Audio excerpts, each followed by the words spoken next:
कभी ऐसा हुआ है कि आपकी ज़िंदगी बाहर से ठीक लगती है, लेकिन भीतर कुछ खाली सा है? आप काम कर रहे हैं, लोगों से मिल रहे हैं, सोशल मीडिया पर मुस्कुरा रहे हैं, पर सब कुछ सामान्य दिख रहा है।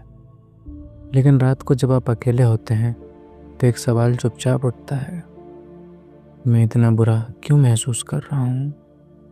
और फिर आप खुद को समझाने की कोशिश करते हैं, लोगों की ज़िंदगी मुझसे ज़्यादा मुश्किल है, मेरे पास तो सब कुछ है, मुझे शुक्रगुजार होना चाहिए। लेकिन सच ये है कि आप थके हुए हैं, और ये थकान सिर्फ शरीर की नहीं है, ये मानसिक थकान है, भावनात्मक थकान है, लगातार मजबूत दिखने की थकान है। लेखक हमें एक गहरी लेकिन बहुत बड़ी बात समझाते हैं। हमारा दिमाग खतरे से बचने के लिए बना है, लेकिन आज का खतरा कोई जंगली जानवर नहीं है। आज का खतरा है डेडलाइन, तुलना, असुरक्षा, लोग क्या सोचेंगे, मैं पीछे तो नहीं रह जाऊंगा। हमारा नर्वस सिस्टम हर छोटी चीज़ को खतरा समझने लगता है। जब कोई ईमेल आता है, दिल हल्का सा धड़कता है। जब फ़ोन बजता है, शरीर सतर्क हो जाता है। जब कोई जवाब देर से देता है, दिमाग कहानी बनाने लगता है। आपको पता ही नहीं चलता, लेकिन आपका शरीर पूरे दिन सर्वाइवल मोड में रहता है। और जब आप लगातार सर्वाइवल मोड में रहते हैं, तो खुशी महसूस करना मुश्किल हो जाता है। सबसे दर्दनाक बात यह है, हम अपने दुख से भी लड़ते हैं। अगर हम उदास हैं, तो हम खुद को डांटते हैं। अगर हम थके हैं, तो हम खुद को कमज़ोर कहते हैं। अगर हम असुरक्षित हैं, तो हम खुद को बेकार समझते हैं। लेकिन लेखक कहते हैं, आप टूटे हुए नहीं हैं, आप ओवरलोडेड हैं। आपका सिस्टम बहुत लंबे समय से बिना रुके काम कर रहा है। हम कितनी बार कहते हैं, मैं ठीक हूँ, जबकि अंदर से हम बिल्कुल ठीक नहीं होते। हम इसलिए नहीं बताते क्योंकि हमें मजबूत दिखना है, हमें बोझ नहीं बनना, हमें कमज़ोर नहीं दिखना। धीरे धीरे हम अपनी असली भावनाओं को दिखाना बंद कर जाते हैं। लेकिन भावनाएं ख़त्म नहीं होती, वे अंदर जमा होती रहती हैं, और एक दिन वे सब एक भारीपन बन जाता है। लेखक एक बहुत महत्वपूर्ण बात बताते हैं, आप काम से नहीं थकते, आप लगातार सोचने से थके हैं। हर पल दिमाग में कुछ ना कुछ चल रहा होता है। क्या होगा, क्यों होगा, अगर ऐसा हो गया तो, मैंने ऐसा क्यों कहा। ये लगातार मानसिक बातचीत यही असली थकान पैदा करती है। और सबसे बड़ी बात, हम इसे सामान्य मान लेते हैं।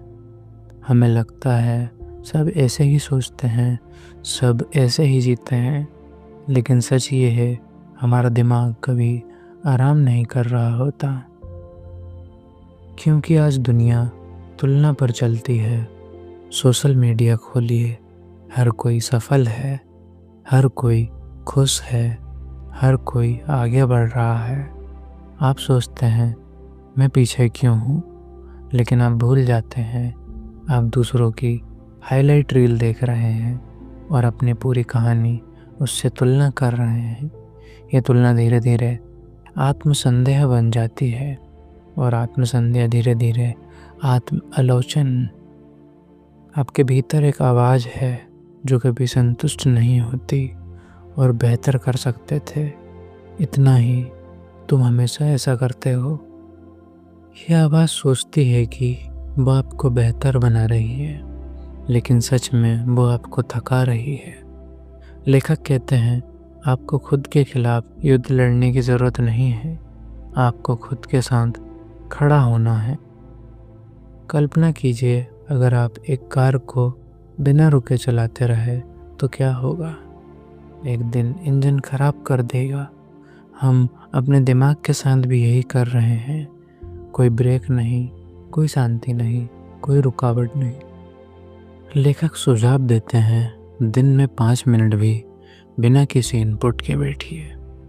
कोई फ़ोन नहीं, कोई किताब नहीं, कोई म्यूज़िक नहीं, सिर्फ सांस। पहले पहले बेचैनी होगी क्योंकि आपका दिमाग शांति का आदी नहीं है, लेकिन धीरे धीरे आपका नर्वस सिस्टम सीख जाएगा कि हर पल खतरा नहीं है। आप टूटे नहीं हैं, आप खतरा नहीं हैं, आप कमज़ोर नहीं हैं। आप बस बहुत लंबे समय से खुद को धकेल रहे हैं और आपका सिस्टम अब कह रहा है, बस अब मुझे भी सुनो। ये तो बस शुरुआत है। कल्पना कीजिए आपने किसी को मैसेज किया, 2 घंटे हो गए, जवाब नहीं आया, सिर्फ 2 घंटे। लेकिन दिमाग शुरू हो जाता है, शायद मैंने कुछ गलत कहा, वो मुझसे नाराज़ है, मैं हमेशा लोगों को दूर कर देता हूँ। देखा आपने, घटना छोटी थी लेकिन कहानी बड़ी बन गई। लेखक समझाते हैं हमारा दिमाग खाली जगह सहन नहीं कर पाता।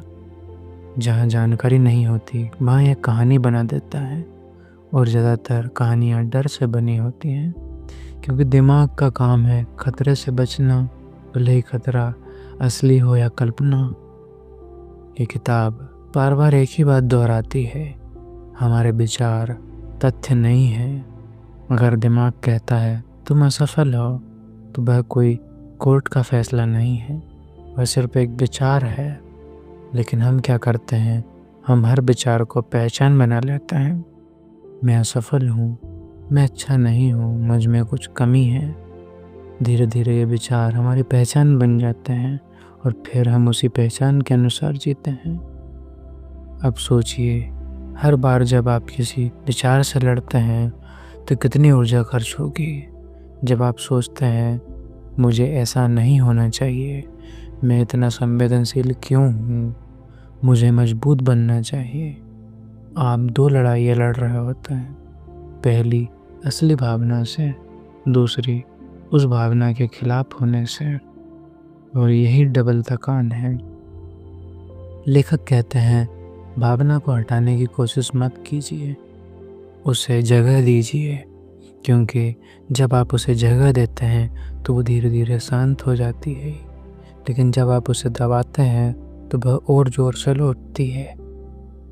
अब ज़रा इस दृश्य की कल्पना कीजिए, आप सोशल मीडिया खोलते हैं, किसी की नई नौकरी, किसी की शादी, किसी की ट्रैवल फ़ोटो, किसी की फिट बॉडी, और आपका दिमाग धीरे धीरे कहता है सब आगे बढ़ रहे हैं, मैं यही हूँ।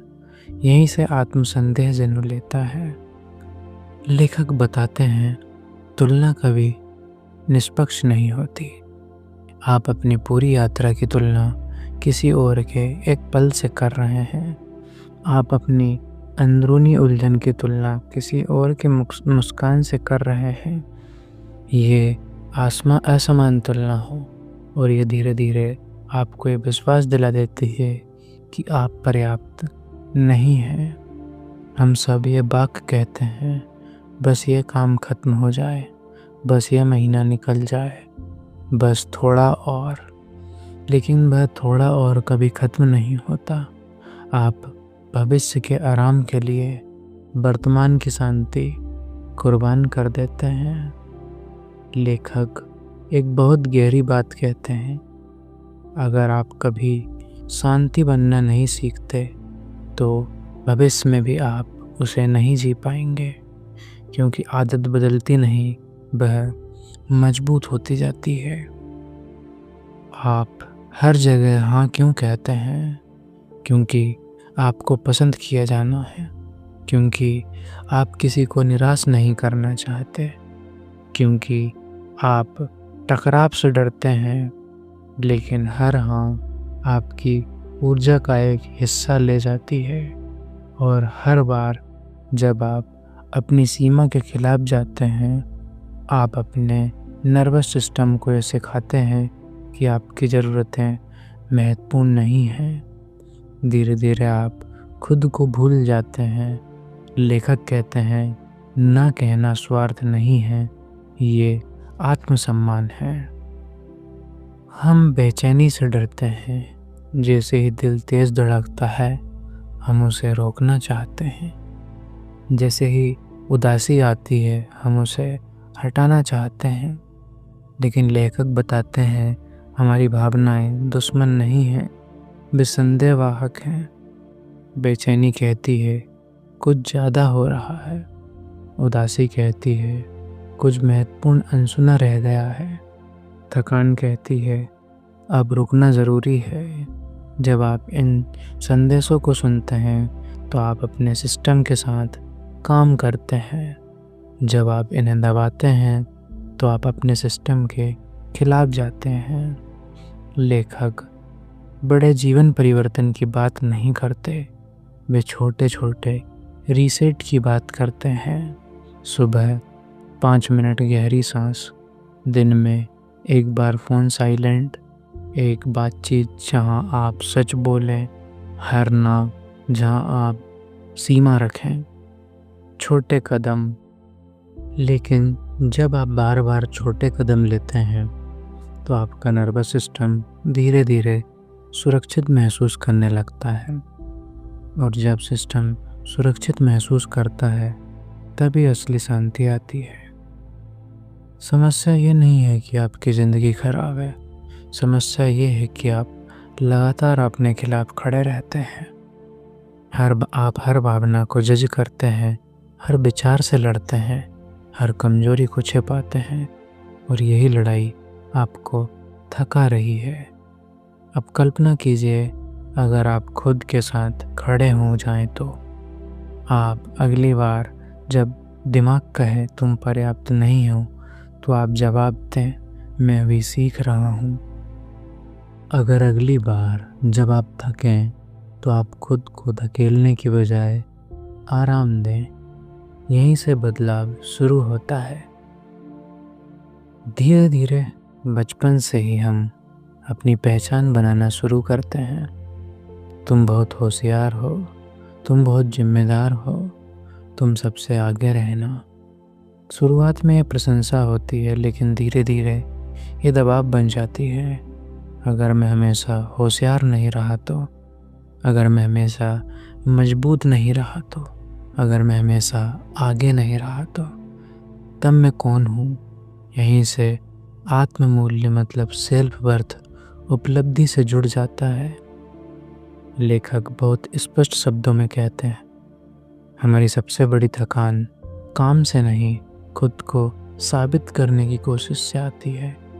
हम हर दिन किसी अदृश्य मंच पर खड़े होते हैं, जहां हम खुद को दूसरों को दिखाना चाहते हैं। देखो, मैं पर्याप्त हूँ, नई नौकरी, नई उपलब्धि, नया लक्ष्य। लेकिन एक उपलब्धि के बाद शांति क्यों नहीं आती?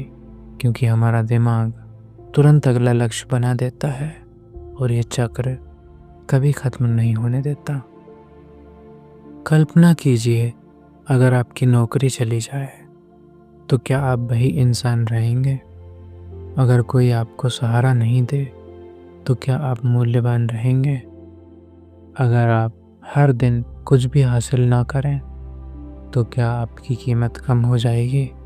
हमारा दिमाग कहता है हाँ, लेकिन सच्चाई कहती है नहीं। आपकी पहचान आपकी उपलब्धियों से अलग है, लेकिन हमने दोनों को इतना मिला दिया है कि हम उन्हें अलग देख ही नहीं पाते। अब यहाँ किताब एक गहरे मोड़ पर आती है। लेखक बताते हैं, सेल्फ कंपेशन यानी आत्मकरुणा कोई भावुक विचार नहीं है, ये न्यूरोलॉजिकल दबाव है। जब आप खुद को जज करते हैं तो आपका नर्वस सिस्टम खतरे में चला जाता है। जब आप खुद को समझाते हैं तो आपका नर्वस सिस्टम सुरक्षित महसूस करता है। सुरक्षा मतलब शांति, जजमेंट मतलब तनाव। आपका शरीर फर्क जानता है। कल्पना कीजिए कि आप गलती करते हैं। 2 रास्ते हैं। पहला, तुमसे कुछ नहीं होगा, तुम हमेशा गड़बड़ करते हो। दूसरा, गलती हुई है, ठीक है, सीखते हैं। पहले रास्ते में आपका शरीर तनाव में जाएगा, दूसरे रास्ते में आपका शरीर खुल जाएगा। लेखक कहते हैं, आपको हर समय सकारात्मक होने की ज़रूरत नहीं, बस कठोर मत बनिए। नरमी कमजोरी नहीं, नरमी बुद्धिमत्ता है। हमारी सबसे बड़ी आदत है भावनाओं से भागना। उदासी आई, फ़ोन उठा लो। बेचैनी आई, काम में डूब जाओ। खालीपन आया, कुछ खा लो। लेकिन जब आप हर भावना से भागते हैं तो आप अपने ही हिस्से से भाग रहे होते हैं। लेखक कहते हैं, भावना को रोकिए मत, उसे महसूस कीजिए। पूछिए, तुम मुझे क्या बताना चाहती हो? शुरू में ये असहज लगेगा क्योंकि आपने सालों से ऐसा नहीं किया है, लेकिन धीरे धीरे आप पाएंगे कि भावनाएं लहर की तरह हैं, बहती हैं, रुकती हैं और चली जाती हैं अगर आप उन्हें जगह दें तो। आज की दुनिया में धीमा होना विद्रोह जैसा है।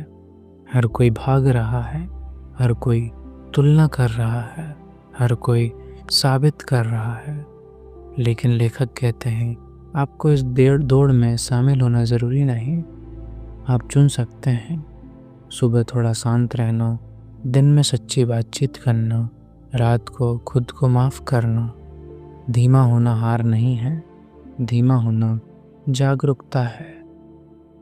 कल्पना कीजिए, अगर अगली बार जब आप थकें तो खुद को धकेलने के बजाय कहें, आज बस इतना ही। अगर अगली बार जब आप डरें तो खुद को शर्मिंदा करने के बजाय कहें, डरना ठीक है। अगर अगली बार जब आप असफल हों तो खुद को सज़ा देने के बजाय कहें, मैं इंसान हूँ। यहीं से हीलिंग शुरू होती है। किताब का सबसे सुंदर संदेश यही है, आपको कुछ जोड़ने की ज़रूरत नहीं ताकि आप पर्याप्त बने। आप पहले से ही पर्याप्त हैं। आपकी सांस चल रही है, आप महसूस कर रहे हैं, आप कोशिश कर रहे हैं, यही काफ़ी है। आपको हर दिन महान महसूस नहीं करना, आपको हर दिन जीतना नहीं है, आपको हर दिन आगे नहीं बढ़ना। कभी कभी बस रुकना भी प्रगति होती है। अब तक की यात्रा में हमने देखा, आप टूटे नहीं हैं। आपका नर्वस सिस्टम ओवरलोडेड है। आपके विचार हमेशा सत्य नहीं हैं। आपकी पहचान आपकी उपलब्धियों से अलग है और आत्म करुणा कमजोरी नहीं सकती है। अब सवाल है, आगे क्या? अगर ये सब सच है तो हम अपने जीवन को वास्तव में कैसे बदलें? अक्सर हम सोचते हैं, अगर नौकरी बदल जाए, अगर शहर बदल जाए, अगर लोग बदल जाएं तो हम बेहतर महसूस करेंगे। लेकिन लेखक कहते हैं, जब तक आपका नर्वस सिस्टम सुरक्षित महसूस नहीं करता, बाहरी बदलाव स्थायी शांति नहीं देंगे। आप किसी भी जगह जाएं, आप अपना दिमाग साथ ले जाएंगे। इसलिए असली रिसेट भीतर से शुरू होता है। आपका शरीर लगातार ये पूछ रहा होता है, क्या मैं सुरक्षित हूँ? अगर जवाब नहीं है तो ये तनाव में डालेगा। सुरक्षा कैसे बने? छोटी छोटी चीज़ों से। नियमित नींद, सीमाएं तय करना, ईमानदार बातचीत, बिना जजमेंट के खुद को चुनना और सबसे ज़रूरी, खुद के साथ कोमल होना। सुरक्षा कोई बड़ा इवेंट नहीं है, यह रोज का अनुभव है। अब कल्पना कीजिए कि आप हर सुबह जागते हैं तो खुद से पूछते हैं, आज मेरी ऊर्जा कहाँ जाएगी? पहले आप बिना सोचे खर्च कर देते थे, आप अब चुनते हैं। हर हाँ से पहले रुकते हैं, बस हर बहस से पहले सोचते हैं, हर तुलना से पहले खुद को याद दिलाते हैं, मेरी यात्रा अलग है। धीरे धीरे आप पाएंगे कि आप पहले जितने थके नहीं हैं, क्योंकि जब आप अपने खिलाफ नहीं लड़ रहे। लेखक बताते हैं, मजबूत होना मतलब भावनाएं ना होना नहीं है। मजबूत होना मतलब भावनाओं के साथ बैठ पाना। जब उदासी आए आप भागे नहीं, जब डर आए आप उसे महसूस करें, जब असफलता आए आप खुद को अपमानित ना करें। यही भावनात्मक सहनशीलता है। यह अभ्यास से बनती है, एक दिन में नहीं। हम में से बहुत लोग परफेक्ट बनने की कोशिश में खुद को ख़त्म कर देते हैं। मुझे हर जगह अच्छा होना हो, मुझे कभी गलत नहीं होना, मुझे सबकी उम्मीदों पर खरा उतरना है। लेकिन लेखक कहते हैं पूर्णता एक भ्रम है और ये भ्रम आपको कभी संतुष्ट नहीं होने देगा। आप इंसान हैं और इंसान होने में गलती शामिल है। कल्पना कीजिए अगर आपकी ज़िंदगी की रफ्तार आपकी आत्मा की रफ्तार से मेल खाए, न बहुत तेज न बहुत धीमी, बस संतुलित। ये तभी संभव है जब आप बाहरी शोर कम करें, कम नोटिफिकेशन, कम तुलनाओं, कम आत्मालोचन और ज़्यादा उपस्थिति। हम अक्सर या तो अतीत में रहते हैं या भविष्य में। मैंने ऐसा क्यों किया, अगर ऐसा हो गया तो। लेकिन वर्तमान में एकमात्र जगह है जहाँ शांति मिल सकती है। जब आप पूरी तरह इस पल में होते हैं, सांस लेते हुए, चलते हुए, किसी को सुनते हुए, तब दिमाग धीमा हो जाता है। और जब दिमाग धीमा होता है तो शरीर सुरक्षित महसूस करता है। इस पूरी किताब का सार यही है, आपको खुद के साथ नया रिश्ता बनाना है। नया एक ऐसा रिश्ता जहाँ जजमेंट कम हो और समझ ज़्यादा, जहाँ मुझे ऐसा नहीं होना चाहिए की जगह मैं अभी सीख रहा हूँ है, जहाँ मैं ऐसा क्यों हूँ की जगह मैं खुद को समझना चाहता हूँ है। अगर आपको यह साबित करने की ज़रूरत ही ना पड़े कि आप पर्याप्त हैं, अगर आपको हर दिन खुद को जज ना करना पड़े, अगर आपको अपनी थकान छिपानी ना पड़े, तब आप कैसा महसूस करेंगे? हल्का, यही इस किताब का अंतिम उपहार है। हल्कापन। आप खराब नहीं हैं, आप कमज़ोर नहीं हैं, आप असफल नहीं हैं, आप बस लंबे समय से खुद को बहुत कठोरता से संभाल रहे हैं। अब समय है नरमी का, अब समय है धीमेपन का, अब समय है खुद के साथ खड़े होने का। क्योंकि सच्चाई ये है, आप इतने अच्छे हैं कि लगातार इस तरह बुरा महसूस करना आपके हिस्से में नहीं होना चाहिए। Thank you. सब्सक्राइब।